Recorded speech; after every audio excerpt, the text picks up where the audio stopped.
stop, when we start, we gon' get it done. Start, when we stop, we gon' get it done. Get it when we start, we gon' get it done. Start, when we stop, we gon' get it done.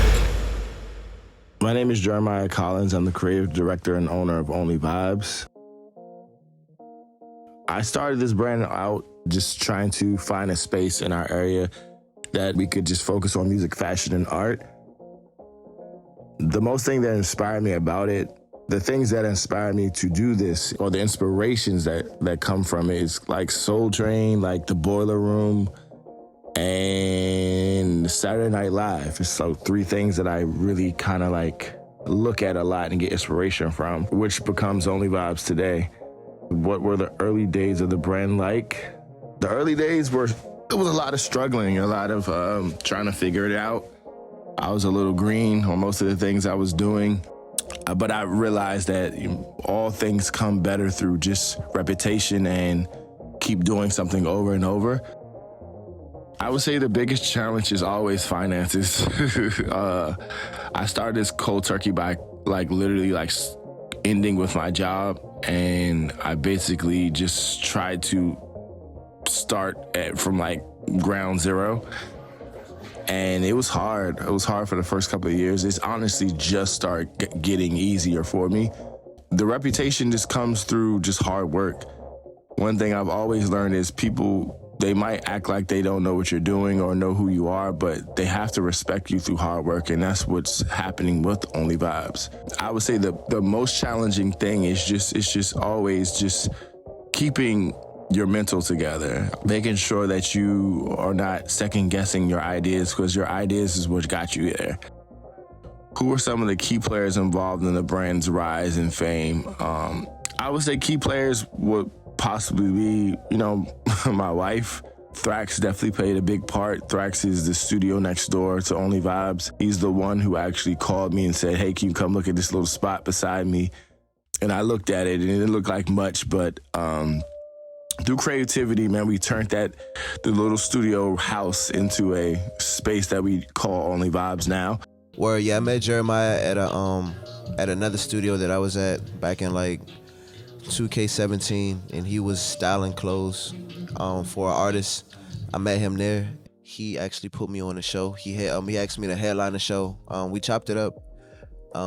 He figured that I did music or I did something, and which he was right. We chopped it up, and he was like, yo, let me put you on the show. It was at Tacoma Station. And then from then on, he became like my manager. He used to put clothes on me, and we've been locked in ever since. Being an engineer, being a producer, being a rapper, a ton of people counting me out or yo, your shit's cool, but that shit was cool though, because it really was just cool back then. So and shit like that made me yo, I gotta get good at this, So repetition is kind of what did that. And yeah, Jay did the same shit, just getting good, stepping, repeating, not worrying about the no's, not worrying about the we'll sees, we've all had we'll sees, where I see expansion, I see a bigger spot, I see stepping, repeating, I see new generations of people, I see it really working for itself, think of Adidas, think of Trelectro, think of Apple, it just keeps going, it'll keep going. What impact did the brand have on the wider music scene? I think here lately, for the last 3 years that I've been touring, we've been able to just really capitalize on most of what we're doing and just showing, kids that it's very possible to just travel and meet people, the people that I'm meeting now, I've known them for years, but it started from me just doing lives with them during quarantine. So when quarantine was over, I was actually able just to go out and see them and meet them. A lot of artists I've never met before now because we're expanding, but it's all about building real relationships with people. So I always like to talk to people, I always like to meet them first, and then we could do some type of work. Actually, man, where are we at right now? Only motherfucking vibes. You know what I mean? We're in London right now, you get me? Live and direct, Dalston to be exact. You man ain't here, you know what I mean? Okay. You man are still in the States and that, we're here Yes. in London. What? Get me? Pull up, you know what I mean? Yeah, if you want to see more fits like this, be in London.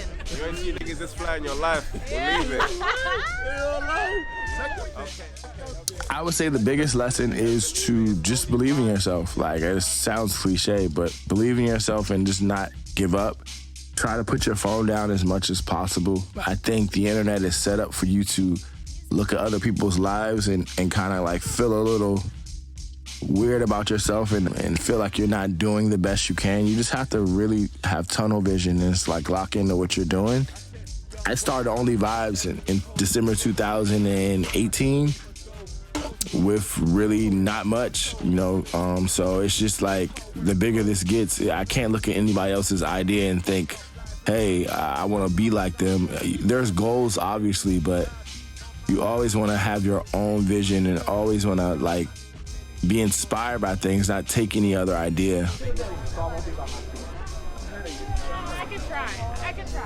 I would say Only Vibes will be just, we're gonna have a few more studios in different areas. That's why we travel so much for the last 3 years. I'm trying to figure out where my market is, where it's best to actually put a flag down somewhere else.